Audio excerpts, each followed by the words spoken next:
There are 5 things you should consider before buying new construction. Your initial deposit, usually around $10,000, is non-refundable. So make sure that this is the home you want before you drop off that check.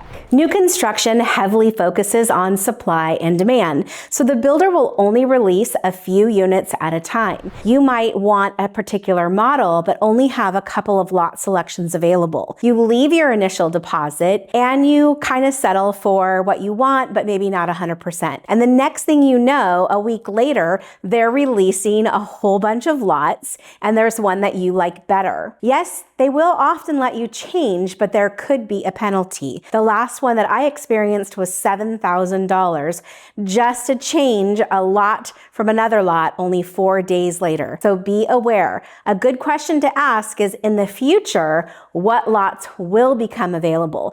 Don't be a victim to the sales techniques. A lot of the builders will tell you everything is included, and that's great, but it's everything that they want to put in the house, perhaps not everything you want. For example, the model might have these beautiful light fixtures. Those aren't included. The base lights, the LED, those are included.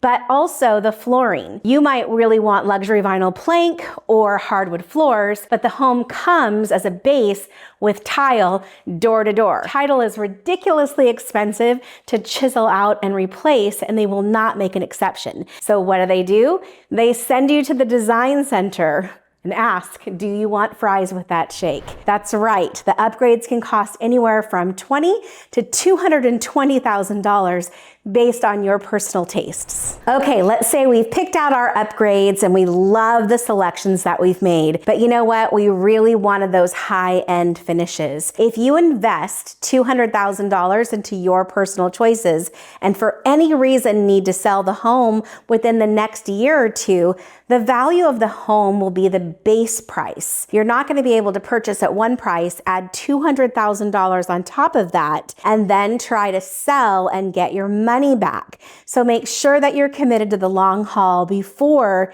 you spend so much money on upgrades. So for example, this home was a white box when we got it, and you can hire an interior designer for less to really get the look you're looking for. So as you can see, we did some charcoal accent walls and we did some high-end custom light fixtures, and we upgraded a little bit on the backsplash and the flooring. So the upgrades for this home were about $25,000, and then the designer and extra features were another $15,000. So you can get the look for less and have a home be more customized with a good interior designer. And that's part of the services that we include at Navigate. My number one piece of advice is do not enter a sales office without your local agent. Most builders, they will compensate your agent to represent you. However, if the first time you enter through those doors, you don't have your agent with you, you become a customer of the builder and you no longer have proper representation. That salesperson that's so nice to greet you, they work for the builder and they have their own sales quotas and goals. So make sure you do not show up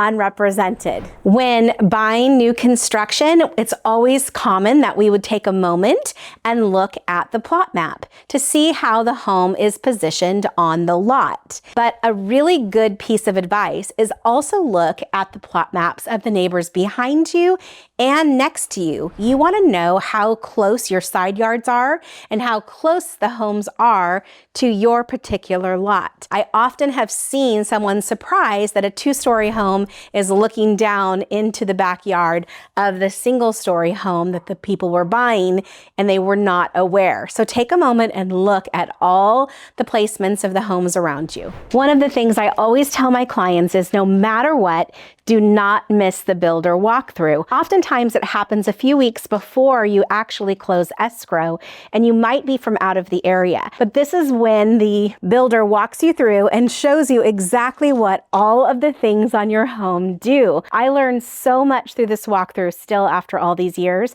I highly encourage you not to miss it. Here's something that nobody likes to talk about: builder defects and quality of construction. These are production homes, which means they build them fast and inexpensive. So if you're looking for a truly customized home, you probably want to talk to a builder and buy a lot. If you're looking to be able to do something semi-custom, like pick your colors, your flooring, your cabinetry, then a production home is fantastic. However, be advised, you cannot delay or stop escrow should something not be to your satisfaction. It's still a binding contract and you are required to close even if you do not like the way that something turned out.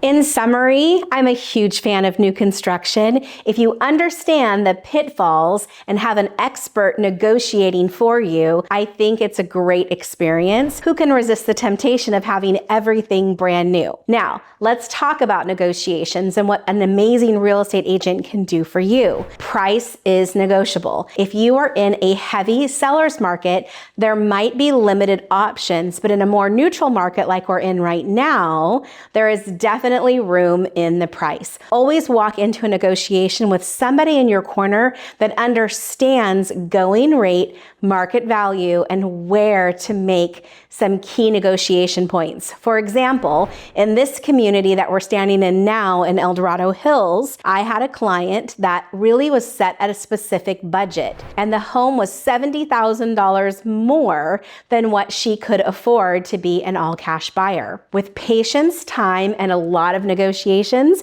we got her the exact house that she wanted at the price that she could afford. There's always room to negotiate. Make sure you have an expert in your corner.